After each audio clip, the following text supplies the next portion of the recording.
can't be asked because I feel like I should mention Mike.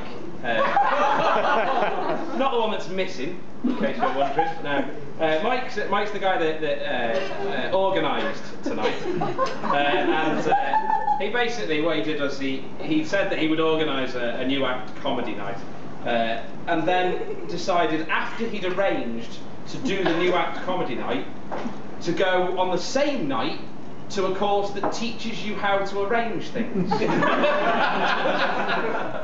He went along to go to a producer's night when by the looks of it he couldn't produce a fart in a bathtub. So well done, Mike. A good decision. But anyway, no, sorry. Are you all having a good night? Yeah. Good. I'm going to put salt. Metal. Good. I'm having a good night. I used the iPhone's app that is called Celeb-alike, okay, which you take a photo of yourself, stick it into the machine, and then it tells you which celebrities in all of the world ever you look like. And I came out with the two celebrities that I came out with were Jamie Carragher, Liverpool centre-back. I'm a Liverpool supporter, quite like that. He is typically considered to be the second most ugly footballer of the night. But whatever. And the second person that I look like is the international Hollywood movie star, Mr. Morgan Freeman. If on the way in any of you thought, there's that fella from the Shawshank Redemption, I can understand. I understand the confusion, but apparently he's got shorter hair than me. So, it isn't me. A little bit about me, for those of you that haven't met me before. A friend of mine said that they think that my sense of humour is quite self-deprecating, but I just think I've got a small penis. I also, when I decided I was going to do a bit of comedy, thought Adam is not a very exciting name. I've literally in my life never had a nickname because it's just a boring name. So I thought maybe I should try and come up with some sort of nickname that's a little bit smoother, a little bit snazzier. So for a while I thought about ADHD, but it didn't give me the right focus. That was a good gag, don't hit. I was pleased when I came up with that. So good. So how's it all going? Amber, are you having a good night? Mm-hmm. Are you? Good. Yeah. Are you nervous at all? No. No, I get a bit nervous when I go to comedy nights, but when I'm not performing. When I am performing as well, but when I go along, because I'm really afraid that the comedian's going to ask me something.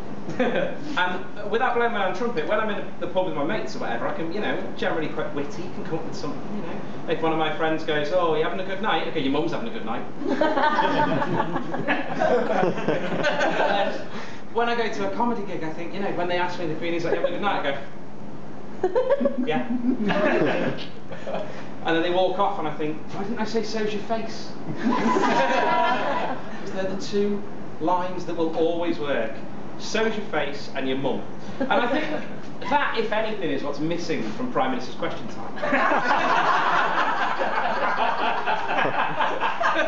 I think that, somebody says to David Cameron something like, oh, your economic reform is disgusting and ugly, and your face is disgusting and ugly. Mr. Prime Minister, you are bringing this country to its knees. Your mum's bringing the country to its knees. Stick a boom on the end. That solves all the problems. But no, that's what we need, I think, to sex up politics. Much like we need to, I think, sex up the war on terror by sending the X Factor there. I think that would make a big difference, just down earlier ago. Next, we've got Tom from Wales. Some bloke says, where's the summer? He stood there laughing. I launched an RPG and he laughed no more. That'd be good. And Louis would be like, Tom, there's a place now in the terrorist finding world for somebody like you. You look like a terrorist finder, you sing like a terrorist finder. Loved it. And then Danny Minogue would be like, Tom, I really didn't enjoy it, but if I don't smile, my face falls off. And then Cheryl would say something, I imagine, on the lines of, I really like you, Tom, I do. I think you're really good, and you're really current, and I really loved you. And then Simon would go, look, Tom, we're both adults. You need to speak to you like an adult, Tom. So I will.